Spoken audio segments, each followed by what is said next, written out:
Boa noite, Moçambique, e boa noite, caros telespectadores da TV Miramar. Sejam todos bem-vindos a mais uma edição do Resenha Semanal. Estamos hoje a 25 de junho do ano 2017. Vamos, nesta noite dominical, fazer análise dos principais assuntos que marcaram a semana. E, para tal, conto com a presença dos panelistas residentes. Falo concretamente do Sr. Antônio Muxanga. Contamos ainda com a presença do Sr. Adelson Rafael, bem como do Sr. Hilário Chacate e também da Sra. Écita Sigao, que quero antes de mais agradecer aos caros colegas por terem aceito o nosso convite de forma incondicional, e um agradecimento muito especial para o caro amigo telespectador que desse lado, domingo a domingo, fica para acompanhar aquilo que são os assuntos que marcaram a semana. E nesta noite vamos olhar para o relatório da CROL, bem como os avanços, assim que são registrados no âmbito do diálogo político. Em relação ao primeiro tema, o estadista moçambicano Filipe Jacinto Nyusi mostrou-se confiante no restabelecimento da economia moçambicana, um procedimento que acontece momentos depois, ou seja, dias depois de ter sido divulgado aquilo que é a essência do relatório da CROL. O presidente da República, Filipe Nyusi, aproveitou a sua mensagem por ocasião da independência nacional para reagir à divulgação do relatório da Auditoria Independente à Dívida Pública. Segundo Filipe Nyusi, as recomendações do documento serão usadas para fortalecer a transparência na gestão da coisa pública.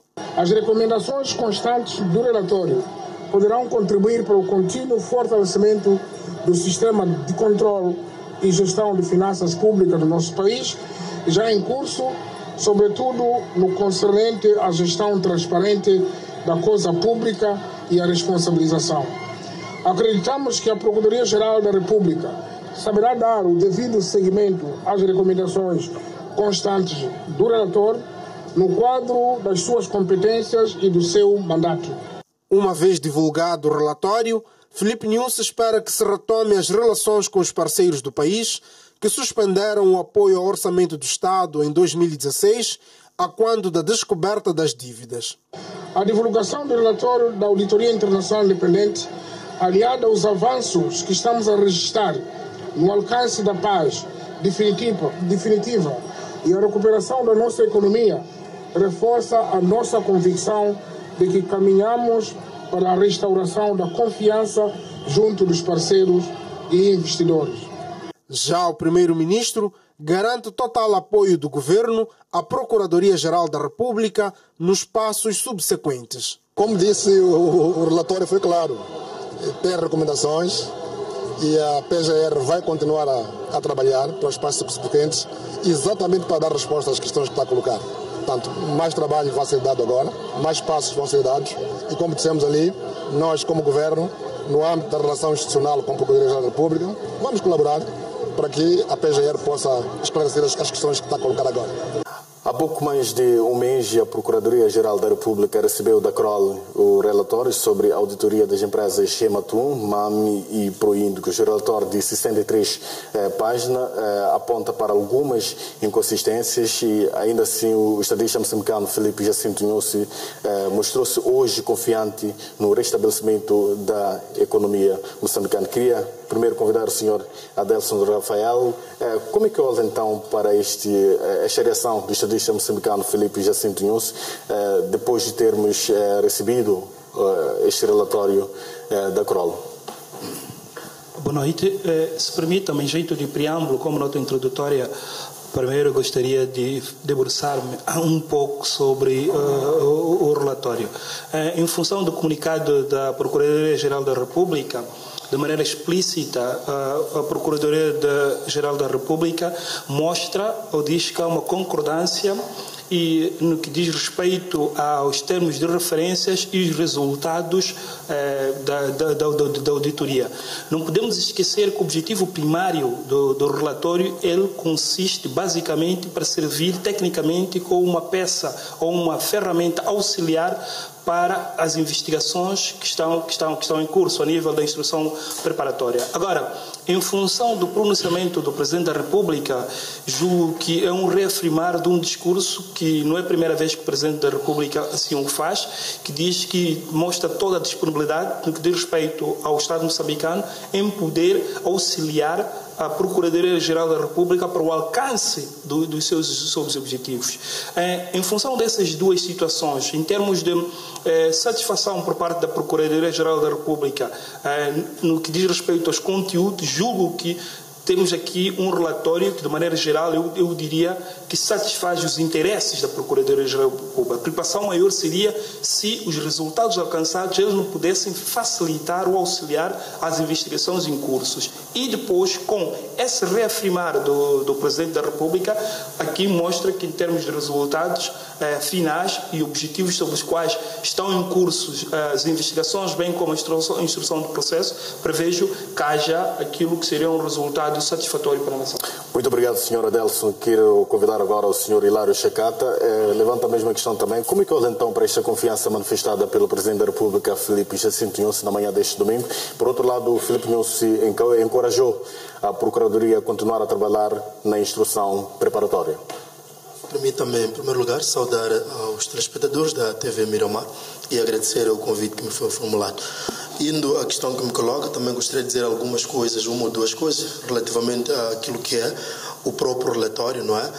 Dizer que o relatório, na verdade, vai apresentando algumas limitações, tendo em conta que muita da documentação que era necessária para poder fazer análises mais profundas não foram disponibilizadas, e o próprio relatório mostra que tem grandes limitações, mas apesar de tudo isso não deixa de trazer mais elementos, ou elementos muito mais consubstanciais, para poder permitir que a Procuradoria-Geral da República consiga, portanto, levar avante aquilo que é o processo de investigação, para saber de facto, ou para saber se deve se responsabilizar algumas pessoas perante tudo aquilo que tem havido, portanto, sido o grande debate sobre as dívidas, famosas dívidas ocultas. Muito obrigado, Sr.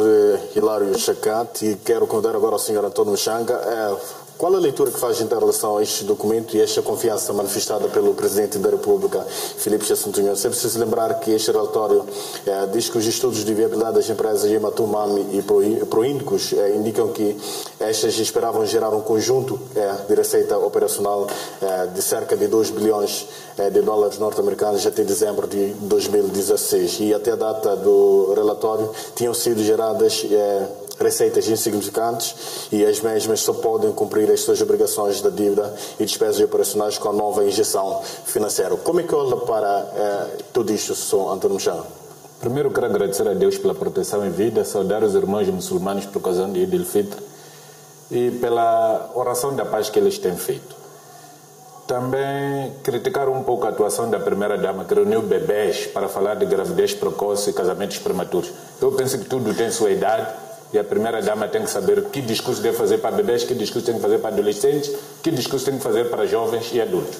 Indo concretamente à sua questão, diria que há um passo dado, embora não conclusivo, porque muita coisa ficou por esclarecer. Este relatório que temos em mão é um resumo executivo, não é um relatório total, é um resumo executivo que destaca algumas coisas que foram feitas, algumas coisas já sabíamos, através do relatório da Comissão de Inquérito da Assembleia da República. Sabíamos que as pessoas estão a resistir, dar informações alegadamente porque é segredo do Estado. Sabíamos também que o CISI foi convidado a entrar apenas para satisfazer interesses de um grupinho de pessoas, porque o próprio CISI não lucrou nada daquilo, veio manchar a imagem de uma instituição que devia ser digna.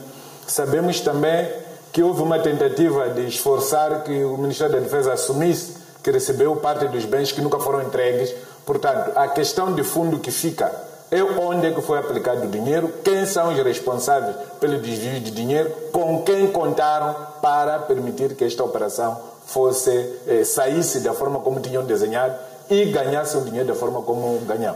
Ora, quando você vai dentro do relatório, vai procurar ver, há uma parte em que o Banco Russo exige visto do Tribunal Administrativo, exige uma declaração do conhecimento pelo Banco de Moçambique, incluindo o aval da Assembleia da República. Lamentavelmente, durante o processo, as coisas mudam. O que é que levou os russos a mudarem de pensamento e não exigirem os documentos que poderiam ter travado parte desses desmandos? Então, são estas e outras questões que, do meu ponto de vista, penso que são importantes, sejam esclarecidas para que todo o povo moçambicano saiba efetivamente o que é que aconteceu e quem são os envolvidos e onde é que o dinheiro para. E apesar desse cenário todo, o estadista moçambicano Filipe Jacinto Nhonse mostrou-se confiante em relação ao restabelecimento da economia moçambicana. Como é que olha então para o posicionamento do chefe do Estado?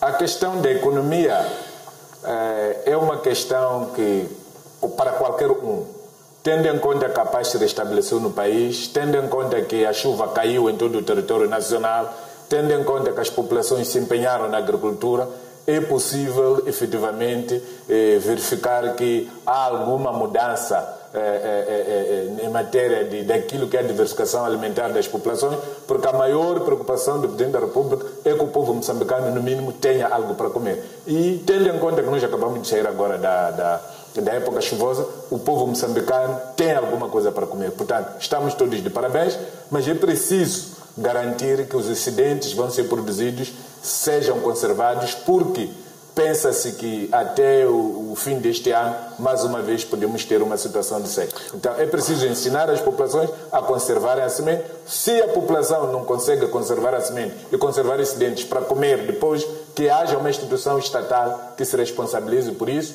à semelhança daquilo que acontecia no tempo colonial, que o Instituto de Cereais de Moçambique respondiam a esta preocupação. Obrigado então, Sr. Antônio Mchanga. Peço também a sua leitura em relação ao relatório que foi apresentado ainda esta semana e peço também para que olhem para aquilo que foi a manifestação do estadista moçambicano Filipe Jacinto Nhonse em relação a esta mesma matéria. Boa noite, Macambo. Quero cumprimentar aos nossos telespectadores e aos meus colegas de painel. Sobre o relatório, dizer que finalmente, depois de várias tentativas de parte, tivemos a oportunidade de receber, portanto, aquilo que é o sumário executivo apresentado pela CRO.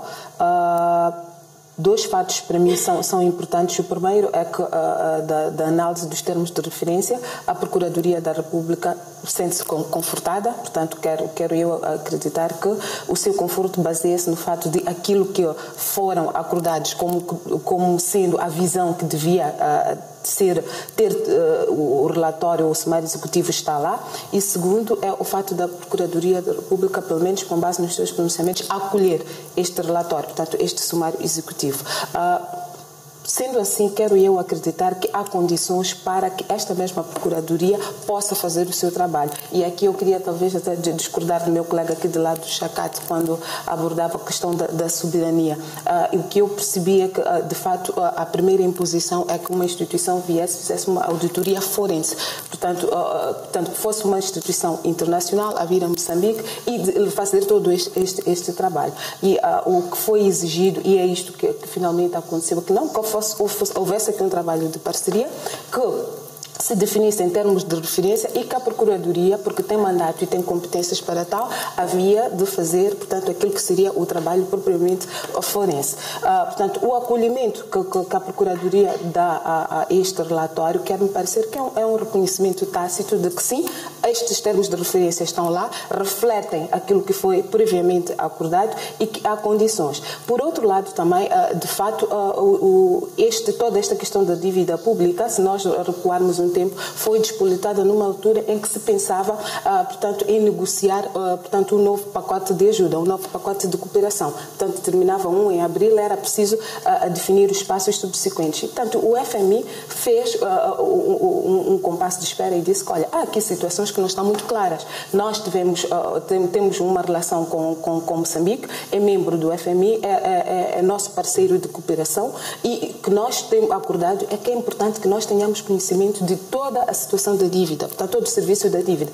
E houve aqui uma violação, portanto, é necessário que nós tenhamos o conforto de volta. Portanto, este relatório vai primeiro trazer esta informação e vai deixar claro qual é a situação de serviço de dívida, que é uma das exigências dos parceiros de cooperação, do FMI e dos demais parceiros de cooperação. Antes de falarmos do FMI e outros parceiros, que é preciso lembrar que a auditoria constatou que o processo para a emissão de garantias pelo Estado parece inadequado, sobretudo no que respeita aos estudos de avaliação que devem ser conduzidos antes da sua emissão. Na sua opinião, acha que houve algum erro nesta decisão?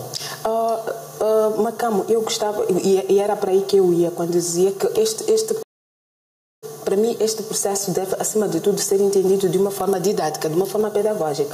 Porque desde que começamos com os programas de cooperação, o FMI tem feito a sua parte, os vários parceiros de cooperação têm feito a sua parte, e tem casos em que nós temos a oportunidade de acompanhar a partir da imprensa internacional que os nacionais dos países que nos ajudam, às vezes exigem saber um bocadinho mais do que é feito. Porque há relatos de corrupção, há relatos de desvio de algumas destas aplicações, destes fundos, que são, na essência, impostos dos contribuintes desses outros países. Portanto, é importante que estes parceiros também tenham noção clara do que é feito com o dinheiro que canalizam para Moçambique, em tanto que ajuda. É necessário que estes cidadãos tenham certeza de que os seus fundos, de que os seus impostos não estão a ser usados para outros fins, para além daqueles acordados. Portanto, este relatório vai poder também mostrar se estas falhas foram única e exclusivamente por lado do receptor ou também em termos de aplicação. Portanto, será que os doadores, será que os nossos parceiros de cooperação seguem aquilo que é a linha que deve ser seguida quando se trata de disponibilizar assistência técnica ou a programas de desenvolvimento? Obrigado. Antes de irmos ao intervalo, queria ouvir do Sr. Chakati. O FMI e a Embaixada da Suécia saudaram a divulgação deste documento. O que é que pode-se esperar, então, em termos daquilo que é apoio financeiro por parte desses parceiros, e não só? Bom, tendo em conta a experiência que vários Estados a nível do sistema internacional têm nos passado durante muitos anos, é que depois de Moçambique estar numa situação extremamente dramática do ponto de vista econômico, ou percebemos Moçambique como um Estado que encontra-se ou encontrava-se no poço ou no fundo do poço, é preciso trazer um pacote que normalmente o FMI ou instituições internacionais chamam de pacote de resgate. Então, neste momento, Moçambique, uma das possibilidades muito maior é que o FMI vai trazer um pacote para, portanto, tirar o Moçambique da situação em que se encontra. E neste pacote irão ser, portanto, colocados vários condicionalismos, não é? E provavelmente vamos ter que ainda passar por situações de muito aperto. É importante que isso seja dito, que o país ainda poderá viver momentos mais difíceis, momentos de contenção de custos, e só para olhar um pouco para o cenário atual, o Estado neste momento retirou daquilo que eram os subsídios que eram dados, por exemplo, aos transportes públicos, subsídio de pão, e o aumento salarial foi apenas praticamente de 500 meticais para os funcionários da função pública, e temos visto alguns relatos, por exemplo, da empresa dos transportes públicos na Matola, que despediu cerca de 200 trabalhadores. Então, nós vamos ter que conviver um pouco com este cenário de algumas imposições que os doadores irão impor para podermos conseguir sair disto. Provavelmente algumas empresas públicas poderão sofrer a ideia de privatização. Aquele cenário que nós assistimos na década de 80, poderemos um pouco mais agora voltar a assistir o mesmo cenário de dificuldades, de apertos, cenários de redução dos gastos ou de despesa pública.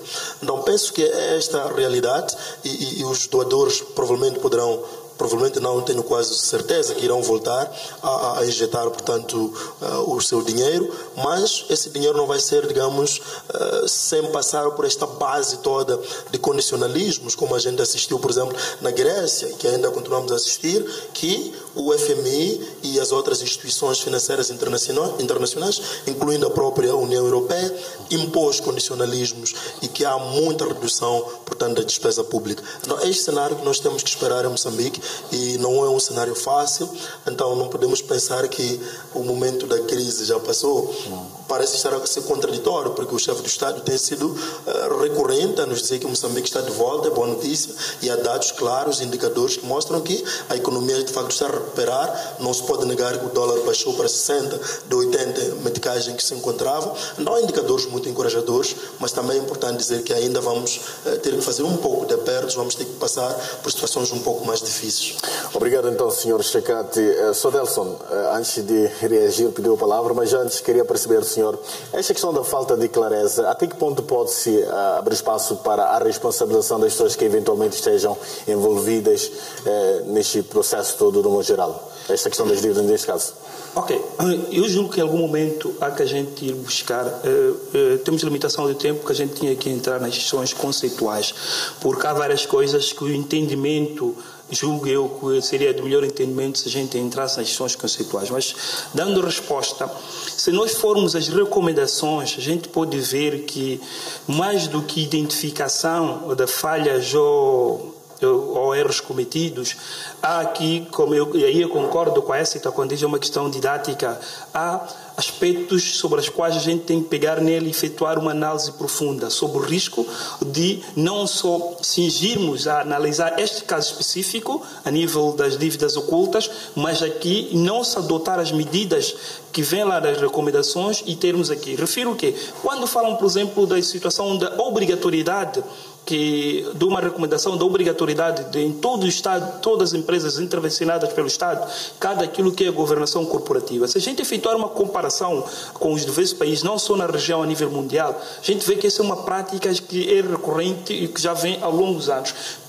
Como é que a gente até hoje não adota isso? A gente todo um processo de interação, tanto a nível das agências de cooperações como parceiros bilaterais, nós em nenhum momento foi imposto ao país que existisse essa obrigatoriedade. Agora, há uma questão conjuntural que pode ter permitido ou que fosse permisso que várias dessas situações ocorram. Também faz parte da recomendação quando fala das questões da formalidade no que diz respeito à avaliação do Estado. Porque das 5 solicitações, somente 2 é que seguiram naquilo que são os padrões recomendados. Mas, formalmente, o país não adotou, não tem de maneira explícita algo para uma situação similar. Então, eu gostaria que esses casos eles fossem vistos em 2 perspectivas. A primeira lógica é essa, uma necessidade de ir buscar informação constante no relatório.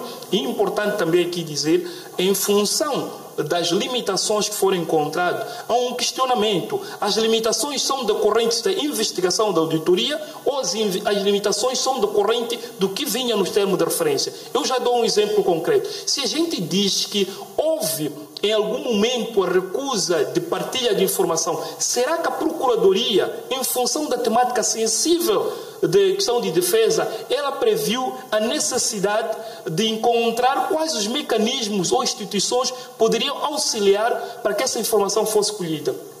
Porque eu, enquanto nacional, um processo da cariação que diz que a gente adquiriu um armamento militar, não será qualquer instituição e, tomando em consideração a proveniência ou domicílio da CROL, julgo que nenhum país ia aceitar-se ao desdém de deixar aberto e fazer a conferência de certo material.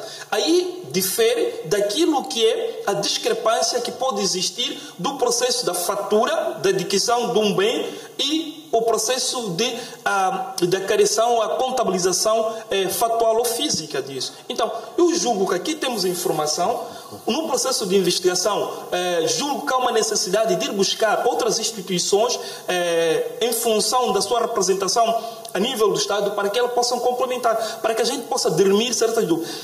Não podemos esquecer que estamos a falar aqui de um relatório de auditoria, não estamos a falar de um julgamento.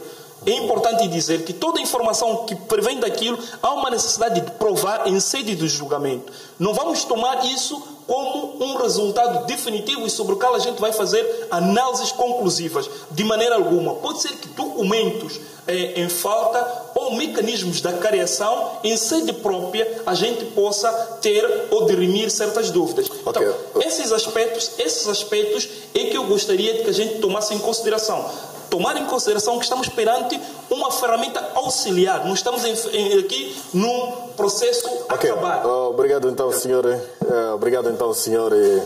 Adelson Rafael Somchanga, partilha da mesma opinião ou como é que olha então para este assunto, o posicionamento então do Sr. Adelson? Eu penso que se Adelson está a começar a entrar no mato, à semelhança daqueles que diziam que o material foi para a defesa, por isso. O ministro da Defesa foi claro, não houve dinheiro. E esse assunto vamos analisar no segundo bloco. Então, eu não sei porque as pessoas ainda devem continuar a forçar uma coisa que está clara, que não houve. O dinheiro não foi para a defesa, é mentira. O ministro da Defesa não viu o material. Mas antes dessa questão do dinheiro da defesa, ou não, vamos analisar o segundo bloco. Eu queria perceber também do senhor em relação ao estudo de viabilidade, porque o relatório esperava um certo nível de receitas até 2016. Na sua opinião, o que teria falhado para que estas empresas não conseguissem então responder àquilo que era a expectativa em termos de receitas? Porque não havia nenhuma perspectiva empresarial. O que existia foi criar empresas para burlar o Estado, burlar o povo moçambicano. A Constituição é clara sobre os avales que passam um exercício econômico. Devem ser aprovados pela Assembleia da República. Qual é a lei que é superior à Constituição? Qual é a norma que há de vir aqui, que há de obrigar o ministro que viola a Constituição sabendo que ele vai respeitar? A lei do orçamento é clara.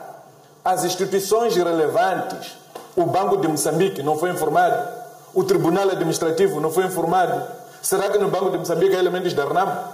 No Tribunal Administrativo há elementos da RNAM que eles pretendiam controlar?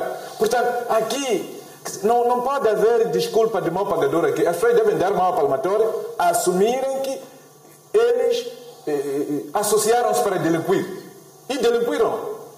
E devem indicar onde é que está o dinheiro. Devolver o dinheiro que é possível devolver. Penso que só dessa maneira é que eles vão se reconciliar com o povo moçambicano. O resto não é manobra dilatória, não vai nos ajudar a chegar a nenhum sítio isso. Ok, muito obrigado então, senhor Antônio Mochango. O ministro da Defesa diz que não há nenhuma discrepância sequer. Este é o assunto que vamos conferir daqui a alguns segundos, logo após o nosso primeiro intervalo. Até já.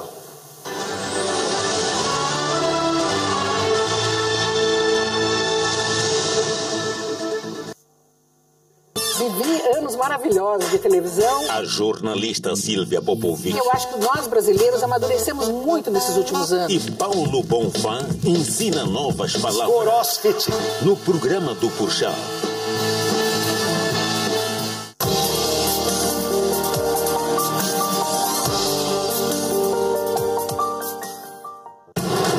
O Porto de Maputo oferece minuto de segurança, porque tudo pode acontecer. E basta a sua atenção para evitar e prevenir acidentes. Minuto de segurança. Na cozinha, vira as pegas das panelas para o interior do fogão, deixando-as longe do alcance das crianças e evitando acidentes.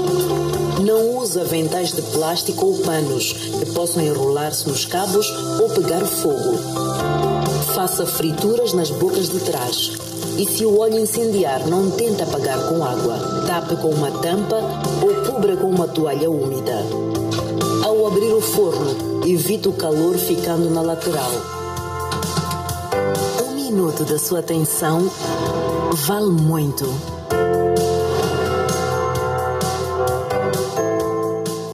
Nações vencedoras encontram-se na Rússia para um desafio épico no seu mundo dos campeões. Ronaldo, Sanches e muitos mais vão dar tudo para erguer o troféu. É para pendurar na parede. 8 equipas de classe mundial.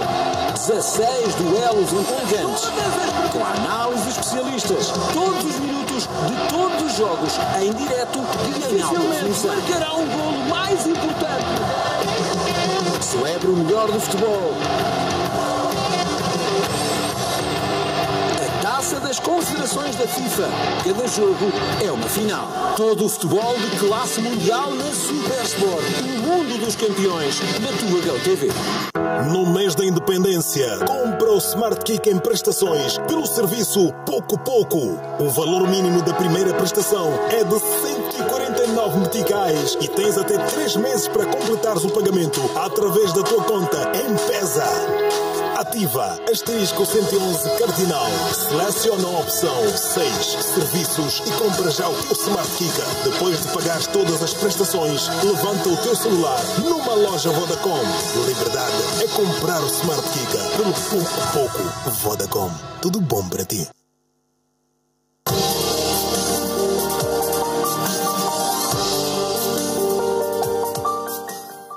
Imagina uma cansa. Bem-vindos ao maior reality show de todos os tempos. Com 100 moradores. Um desafio nunca antes visto na televisão brasileira. Vai ser louco. Vai ser perrengue, mas... 3 meses no ar. Uma realidade completamente diferente. Quem aí quer entrar na casa? 100 pessoas. Eu não gosto de muita gente, não, mas eu vou fazer o possível. 4 camas. 99 pessoas estão malucas com tudo. 2 banheiros. Algumas brigas. Precisa falar mais? Vai ser uma experiência incrível. R$1 milhão em jogo. Tô doidinho pra entrar ali dentro pra ver como é que vai ser o negócio. Apresentação Marcos Leão. Conta comigo, então. Dia 29. 3, A casa. 2, 1, está aberta a casa. O reality show dos reality.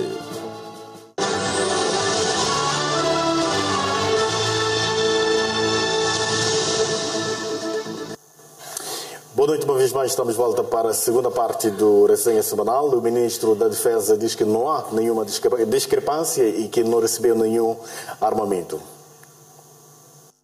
O relatório da Kroll, divulgado pela PGR, revela que a auditoria encontrou inconsistências entre as explicações fornecidas pelo indivíduo A, identidade omitida de uma das figuras ligadas ao processo, pelo Ministério da Defesa e pelo Previnvest Group, empresa contratada para fornecimento de bens e serviços à Ematum, no que diz respeito à utilização efetiva do montante de $500 milhões referente ao empréstimo da Ematum. O documento adianta ainda que o indivíduo A informou a Kroll de que os $500 milhões foram utilizados para aquisição de equipamento militar. Entretanto, o ministro da Defesa distancia-se do dinheiro e da recepção de armamento. Não acredito que houvesse discrepâncias. Porque a audição que eu tive na Assembleia da República disse que não conhecia os 500. Aliás, pela primeira vez eu vi lá falar de $500 milhões. A segunda foi a Kroll, que procurou saber se o Ministério da Defesa Nacional teria recebido os $500 milhões. Eu respondi negativamente. E acredito que o resultado da Kroll dá a entender que realmente não houve isso. Portanto, não recebeu-se nenhum equipamento militar? Não, nem o equipamento militar, nem equipamento, nem dinheiro. Todo o processo de contratação das dívidas da Ematum, Proíndicos Imam, ocorreu durante o segundo mandato do antigo presidente da República, Armando Guebuza, que se distancia do relatório ora divulgado. Foi publicado o relatório da Kroll. Ainda não vi, portanto não posso comentar. Ainda não li o relatório da Kroll. Se isso tem a ver com a Kroll, não tenho nada a ver com a Kroll. Assim, a Kroll diz no relatório que não tem como saber da aplicação efetiva dos $500 milhões obtidos através de empréstimo à Ematum por falta de documentação tida como confidencial. Sr. Delson, em relação a esta peça de reportagem que vimos há pouco tempo, o Ministro da Defesa diz que não há nenhuma discrepância e que também não recebeu nenhum armamento. Como é que olha então para essa questão? Sim. Peço para usar o microfone, por favor. Sim, obrigado. Quando fala de discrepância, eu julgo que não temos detalhadamente o que vem no relatório. Dificilmente eu posso fazer aqui aferir o que o relatório traz e o que o ministro diz que não existir. Ou tenho que ter elementos substanciais para poder fundamentar as palavras do ministro. Agora, relativo à questão do armamento, para quem esteve atento à comunicação social, há uma semana e meia, o ministro da Defesa participou num ensaio que houve em Cabo Delgado, onde existiam lanchas marítimas militares a efetuar o exercício de proteção. Foram várias lanchas que foram corridas. E, em pronunciamentos, fez-se que eles eram decorrentes desse processo de aquisição do material. Por isso, fica difícil agora eu falar que não existe material, porque foi tornado público isto. E eu julgo que também, em nenhum momento, julgo que um ministro da Defesa vai vir ao desbarato de vir poder fazer aquilo que é a contabilização do armamento. Dizer que Moçambique tem 2 AKM, Moçambique tem 3 carros de Moçambique, em nenhum momento vai ocorrer isso. Agora, eu fui bem explícito, em sede própria, julgo que há uma necessidade de incorporar, para melhor clarificação desse processo, elementos de natureza, defesa e segurança. Por isso, em certos países, nós temos aquilo que chama-se tribunal militar, em função de informação classificada. Não julgo, na situação que o país apresenta, com potencialidades que o país apresenta no que diz respeito à exploração do gás, principalmente da bacia de Rovuma, e as experiências más que tivemos aqui da pirataria marítima, alguém vê-se dar ao luxo aqui de começarmos a contabilizar o que a gente adquiriu ou o que a gente não adquiriu. Julgo que concordo quando o ministro vem a público dizer isso, julgo que há informações a qual classificada que não pode e nem deve efetuar. Agora, há uma necessidade, isso eu estou de acordo, que toda essa informação em sede própria. Por isso eu dizia que há certas limitações que podem ser decorrentes mesmo da natureza do termo de referência. Se nós tivermos a oportunidade de ter acesso do termo de referência, assim como foi partilhado essa síntese, sumário executivo e do termo, a gente poderia efetuar aqui confrontação e irmos a fundo. Ok, obrigado então, Sr. Adelson. Antes de Sr. Moshanga, como é que olha então para esta mesma questão? Como é que olha? Qual é a sua reação em relação a este mesmo assunto, esse posicionamento por parte do Ministro da Defesa? Olha, por acaso o Adelson tirou-me as palavras, porque eu vi, assisti e disse, uau, então o que nós dissemos que não vimos, aliás, quando tivemos uma primeira greve, vimos todo um aparato que as nossas forças de proteção exibiram, e nós temos de onde é que isto veio. E até em termos de piadas foi dito que, olha, se calhar esta greve foi até simulada pelo governo, que era para poder nos mostrar onde é que investiu, não é, algum dinheiro, porque a diferença é abismal em termos de aparato para aquilo que nós tínhamos para a UIR, a Unidade de Intervenção Rápida, para aquilo que nós... Aquilo pareciam autênticos robôs. Nós não tínhamos, ou se tínhamos, não conhecíamos aquele aparato. Mas há cerca de semana e meia também pude verificar, pude assistir em vários noticiários, inclusive num canal internacional, referência às lanchas militares, que também... houve lá declarações de dirigentes nossos felizes e a regozijarem-se com o aparato que estávamos ali a ver. Então não consigo perceber, porque se calhar não conheço o contexto das discrepâncias. O que é que o Ministro da Defesa hoje diz que não há discrepâncias? O que é que não estaria a discordar? Quais foram as primeiras declarações? Porque há aqui um antes e depois, que pode claramente ser notório para quem está atento. Sempre que há oportunidade, nós conseguimos notar que as forças de defesa e segurança sofreram algum apetrechamento. A questão aqui que se pode colocar é, deixe-me talvez terminar, a questão que se pode aqui terminar é, este apetrechamento seria consequência destes fundos que estamos aqui a discutir, primeiro ponto. Segundo, sendo desses fundos, seriam nas quantias que se fala. Obrigado, vamos dar a oportunidade a outros colegas, estamos com muito pouco tempo. Sr. Moshanga, como é que olha para essa mesma questão? O ministro, é claro, é um general muito respeitado, não é atrapalhado. O ministro esteve a inaugurar lanchas da Proíndico. Vão ler bem o relatório executivo, vão ver. O que foi comprado em nome da Proíndico existe em Pemba, existe em Maputo. Lamentavelmente, os preços foram inflacionados. Aquilo que devia custar 2 milhões custa 8. Aquilo que devia custar 20 custa 80. Está no relatório, vão ler. Então, as lanchas que o ministro ia inaugurar são da Proíndico, não são de Ematum. Nós estamos a falar das lanchas de Ematum, as 6, que custaram 500 milhões com a sua armação. O ministro isso diz que não viu. Há outra coisa que devem ter em mente. A questão do apetrechamento da polícia. Polícia são forças de defesa e segurança.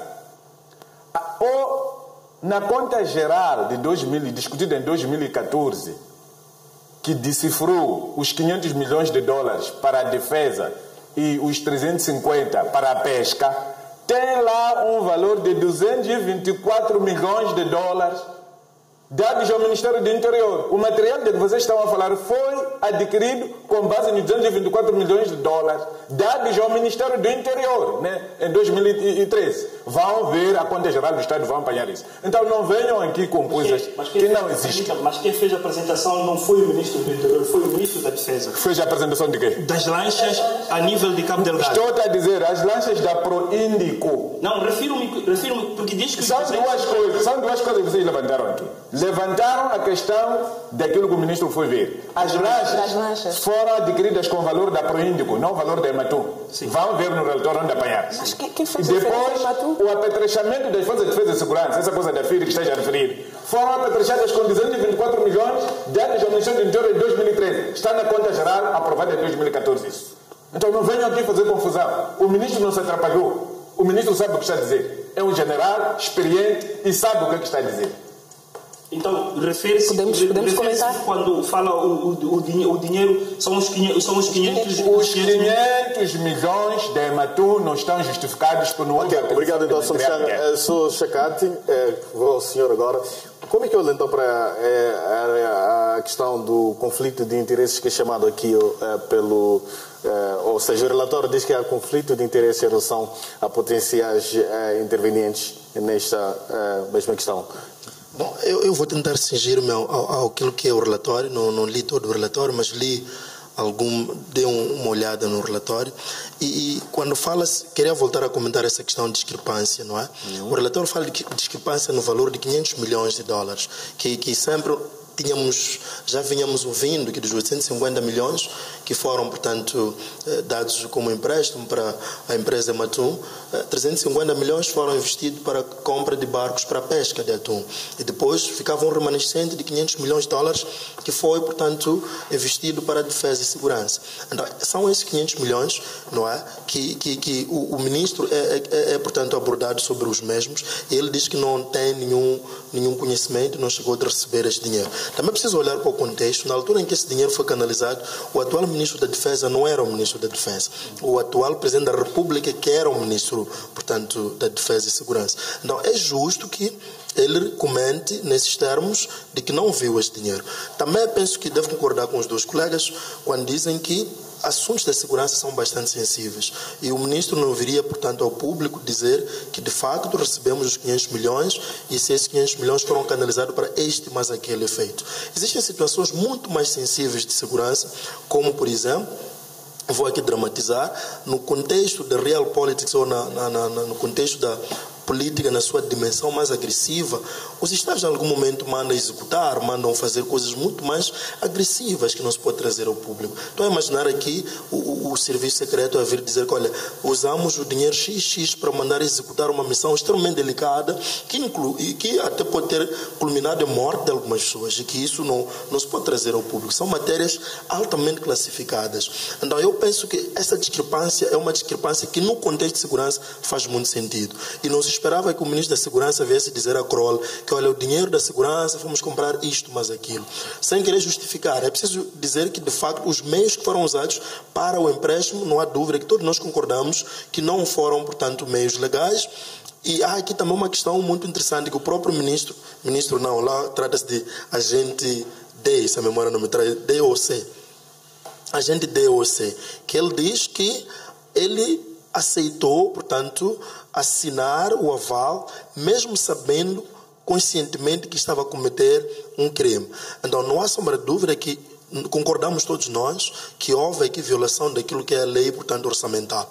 Mas também devemos entender quando o ministro diz que não recebeu esse valor por esses elementos que eu tentei aqui explicar. Agora, respondendo à sua questão de conflito de interesses, eu não posso trazer aqui digamos, comentários muito mais profundos sobre isso, porque eu penso que estamos a cingir-nos no comentário daquilo que é o documento que está na nossa posse, que é o documento da Kroll. E alguns dados o documento não traz. Fala de conflitos de interesses, mas quem está por detrás disso não sabemos, porque o documento também não nos apresenta. E tudo que vamos fazer é especular. Ok, obrigado. 30 segundos só. 30 segundos só. Na página 19 do relatório da Kroll, no terceiro parágrafo, processo inadequado de demissão de garantias de pareceres. Primeiro, segundo, terceiro parágrafo desse capítulo. Vem aqui a posição do responsável a posição responsável pela assinatura dos pareceres relativos a garantias do governo, da Proíndices e da MAM, foi nomeado membro do Conselho de Administração de Ematum a 2 de agosto de 2013. Aproximadamente um mês antes de ter sido emitida a garantia pelo governo da Ematum, o indivíduo recebeu da Ematum a quantia de $95 mil pelo seu papel. Okay. Então, deixa-me dizer uma coisa aqui. Não é isto que o ministro tem que andar a fechar. Portanto, digam o que queiram dizer, o ministro da Defesa disse o que disse. O ministro da Defesa esteve em sede do Parlamento. Quem aprova o orçamento para as Forças Armadas, por vosso conhecimento, é a Assembleia da República. O ministro não diz o que ele pretende comprar, mas sabe dizer que eu preciso de tanto dinheiro para a logística militar. E nós aprovamos isso. Não havia de ter problema de vir dizer eu preciso de tanto dinheiro para a logística da defesa marítima. E isso não foi... Obrigado então, Somchanga. Vamos observar um curtíssimo intervalo e é preciso lembrar que o estadista moçambicano Filipe Jacinto Nyusi anunciou na manhã deste domingo a desativação de algumas bases que estiveram em conflito. Vamos ao intervalo, voltamos daqui a alguns segundos. Até já.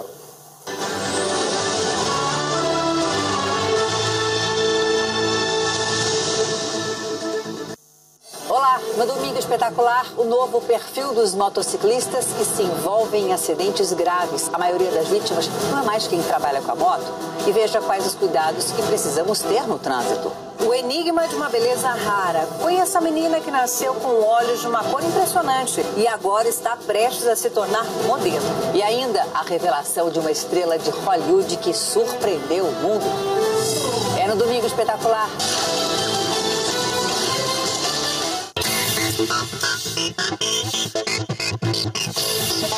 A página de notícias e entretenimento com o maior número de fãs do país. Com um simples clique, disseste sim. Agora são mais de 400 mil seguidores. Muito obrigado. Continua a seguir-nos pelo facebook.tvmiramar.mz.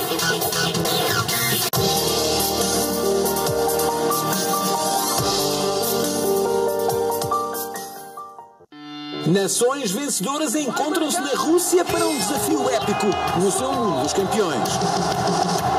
Ronaldo, Sanchez e muitos mais vão dar tudo para erguer o troféu. É para pendurar na parede. 8 equipas de classe mundial, 16 duelos empolgantes, com a análise dos especialistas, todos os minutos de todos os jogos, em direto e em alta definição. Marcará um golo mais importante. Celebra o melhor do futebol. A Taça das Confederações da FIFA. Cada jogo é uma final. Todo o futebol de classe mundial na Supersport. O mundo dos campeões na tua GoTV. No mês da independência, compra o Smart Kick em prestações pelo serviço Pouco Pouco. O valor mínimo da primeira prestação é de 149 meticais e tens até 3 meses para completares o pagamento através da tua conta M-Pesa. Ativa asterisco 111 cardinal, seleciona a opção 6 serviços e compra já o teu Smart Kick. Depois de pagares todas as prestações, levanta o teu celular numa loja Vodacom. Liberdade é comprar o Smart Kick pelo Pouco Pouco. Vodacom, tudo bom para ti.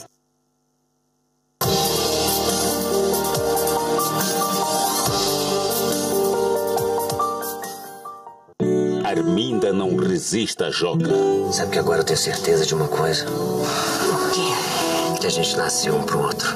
E Madame Durel e Querêncio vivem em pé de guerra.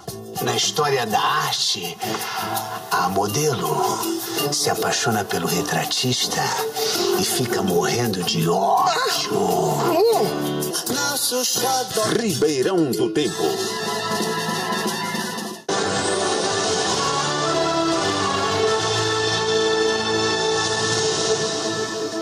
Estamos de volta para a terceira e última parte do Resenha Semanal e o Presidente da República, Filipe Jacinto Nunes, anunciou a retirada a partir desta segunda-feira das posições das forças de defesa e segurança que estão nas zonas de conflito.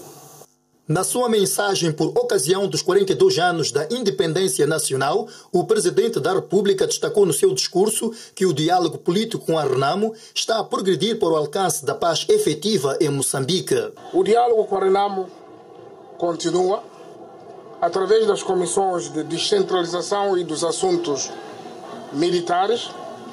Assim, já foram consensualmente acordados vários assuntos. Prova disso é a desativação a partir desta segunda-feira das bases que estão nas zonas de conflito. Passando a ser as seguintes: Nhantaka, Mukotsa, Nhancunga, Mapanga-Panga, Namajiwa, Nhauchenje, Lourenço e Nhariosa. Por outro lado, personalidades consideram que o 25 de junho deve ser comemorado com base na reflexão e implementação de ações para o desenvolvimento do país. Ao celebrarmos este aniversário, devemos exatamente lembrarmos desses sacrifícios e valorizarmos esses sacrifícios, melhorando ainda cada vez mais a nossa capacidade e a nossa vida. É um dia muito importante para todos nós, para refletirmos sobre os progressos da nossa independência, mas também, sobretudo, para refletirmos sobre como podemos aprofundar essas conquistas. Há um desafio que pode estar camuflado, mas é sempre um desafio, porque quando nos distraímos, voltamos a ter uma situação de problemas, que é o desafio da consolidação da paz. O Presidente da República, Filipe Jacinto Nunes, fez este anúncio nas comemorações do dia 25 de junho e disse ainda que as conversações com a Renamo estão num bom caminho. Sr. Adelson, como é que olha então para este passo que está a ser dado em relação ao processo da paz no país? Sim, para mim é satisfatório. Acho e julgo que é consensual a todos que o interesse primordial do país para qualquer ação de desenvolvimento passa para a estabilização, e quando o Presidente da República vem isso, há que também parabenizar. Essa parabenização é extensiva também ao cometimento que tem sido efetuado pela Renamo. Não podemos esquecer que o Presidente da Renamo fez uns pronunciamentos recentemente da morosidade que era da implementação de certos acordos, e agora quando o Presidente da República vem ao público e falar que até o final do dia da manhã provavelmente teremos aqui que é a movimentação das posições militares, que era um dos condicionalismos da Renamo. Julgo que de maneira lenta do que seria desejável, mas de maneira sustentável. Eu me refiro sustentável porque isso constitui reivindicação tanto da Renamo e interesse também do governo, que todos os espaços eles sejam dados de maneira consensual, mas de que também eles sejam não criar espaços para que situações que ocorreram no passado elas possam ocorrer. Julgo que aqui só tenho que parabenizar, primeiro, pela abordagem de comunicação que o Presidente da República tem efetuado, porque podemos aqui efetuar uma retrospectiva que sempre, em função das suas aparições públicas, o Presidente da República cria a oportunidade de poder partilhar o que está a ocorrer, o que é muito bom, porque a abordagem que está a ser implementada, o que foi privilegiada para o Presidente da República, que de um contacto direto com o líder da Renamo, em algum momento poderia questionar os momentos que a população teria acesso ao evoluir. Então, estão de parabéns. Obrigado. Então, este sinal acontece dias depois do líder da Renamo ter manifestado a sua preocupação em relação à suposta estagnação deste diálogo. E esta é uma boa resposta? Macam, tivemos a oportunidade de, nessa altura, comentar as declarações do líder da Renamo, e eu já dizia que a pior coisa que pode acontecer é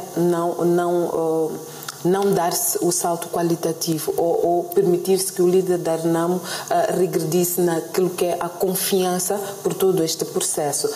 E o Presidente da República a fazer um anúncio deste, a fazer esta comunicação num dia especial, portanto num dia da independência, e eu penso que vem a manter acesa a chama de esperança em todo este processo, na forma como os dois têm estado, portanto, a dialogar e a encontrar respostas. Portanto, o que eu devo fazer é felicitar ambas as partes pelo empenho, por estarem de forma muito dinâmica, pese embora em algumas circunstâncias como estas do líder da Renamo, em que ele mostra alguma apreensão, estarem a registrar, mas quero acreditar que é característico do próprio processo, até porque desmobilizar, portanto, forças de defesa e segurança deve acarretar alguma logística, deve acarretar alguma coordenação para que a informação chegue de forma efetiva e que seja um processo coordenado. Portanto, quero eu acreditar que todos estes passos foram seguidos e o Presidente da República, ao fazer este anúncio, ele tem certeza de que... Ok, obrigado então a esta. Sumushanga, como é que olha então para este anúncio feito pelo Presidente da República? Bom, nós esperamos para ver. O Presidente da República já prometeu isso desde o início de maio. Tinha prometido que até dia 30 de junho estaria a retirar a última posição. São 26 posições. Ele, no seu discurso de hoje, falou de 3 que já se retiraram. E Renamo diz que não se retiraram, apenas transferiram-se. E hoje falou de mais 8, então somam 11. 26 menos 11, ficam 15. Portanto, esperamos para ver se estas posições 11 vão voltar para os quartéis e as 15 que sobram deverão sair do terreno até dia 30. Eu penso que o melhor lugar para os militares é nos quartéis. Há muita gente que está a reclamar, que está a atravessar a estrada. Esta semana em Chumara houve problemas muito sérios. Forças Armadas misturadas com pessoal da alfândega a extorquirem autocarros, a extorquirem caminhões, quer dizer, exigir documentos de portas de madeira feitas em Equadala, que estão a transitar em território nacional, como se fosse mercadoria, sei lá o que. Portanto, quando as forças estão no terreno, qualquer um usa as forças à sua maneira. Há um aduaneiro lá que entendeu usar as Forças Armadas para o proteger, para praticar desmame, e foi cobrando dinheiro. O autocarro de entrada pagou 10 mil meticais. Um camionista pagou 5 mil meticais. Quer dizer, somou aquele senhor numa sentada cerca de 100 mil meticais, valendo-se das Forças Armadas, porque se fosse ele sozinho, toda aquela gente teria conseguido dominar e levá-lo à responsabilização. Obrigado, então, Sr. Mushanga. Sr. Shakati. Eu queria também juntar-me aos colegas, felicitar esse esforço que o Governo e a Renamo têm, portanto, trazido para tornar a paz efetiva. E eu penso que o discurso da paz sempre caracterizou, uma das bandeiras do Presidente da República foi, desde que ele tomou posse, sempre identificou-se com a paz e comprometeu-se que tudo faria para que a paz tornasse uma realidade. Então eu penso que o próprio líder da Renamo também sempre mostrou-se e dizia ser um homem da paz e que atacava porque estava a retalhar depois de sofrer alguns ataques. Então penso que estamos diante de 2 homens que estão muito comprometidos com a paz e que essas ações que têm estado, portanto, a levar, têm estado, portanto, a mostrar, podemos concluir com muita certeza de que estamos a caminhar em passos muito largos para uma paz efetiva. É importante também acrescentar que nós precisamos da paz de facto. É incontornável. Só esses poucos meses que nós, portanto, tivemos esses contactos entre o Presidente da República e o líder da Renamo, chegamos aos indicadores econômicos que estamos a ter. Resulta, portanto, deste ambiente de paz, o renovar das expectativas por parte dos investidores, o renovar das expectativas por parte das comunidades, portanto, que produzem no terreno. Então, tudo isso leva-nos a acreditar e a olhar para a paz como uma base ou sine qua non para podermos avançar para o desenvolvimento efetivo. Daí que nós precisamos da paz. Muito obrigado, então, Sr. Shakati. Não, ok. Pensei que... Ok. Só... segundos. Eu, a terminar, queria apelar às Forças de Defesa e Segurança a criarem condições para que, efetivamente, o povo moçambicano sinta a paz. Eu estive em Mcatina esta semana. Os relatos que tive das forças que estão em Buquiço não me agradaram. As Forças Armadas não podem ser envolvidas em conflitos de terrenos que o município não consegue gerir com as populações nativas e pegarem as Forças Armadas. E quero apelar para que quem de direito efetivamente vá por ordem para evitar que as Forças Armadas entrem em contradições com o povo. As Forças Armadas são filhos do povo. As Forças Armadas existem para defender o povo e não podem ser envolvidas em conflitos de qualquer interesse, que só interessa alguém. Eles próprios, os militares não ganham nada com esse jogo que estão a ser usados para terem que fazer. Ok, obrigado então, senhor António Mochango, obrigado, caros colegas, uma vez mais pela vossa presença. Muito obrigado, caro amigo telespectador que ficou desse lado para acompanhar o Resenha Semanal. Continuação de uma ótima noite dominical e tenha uma semana muito bem produtiva. Até a próxima.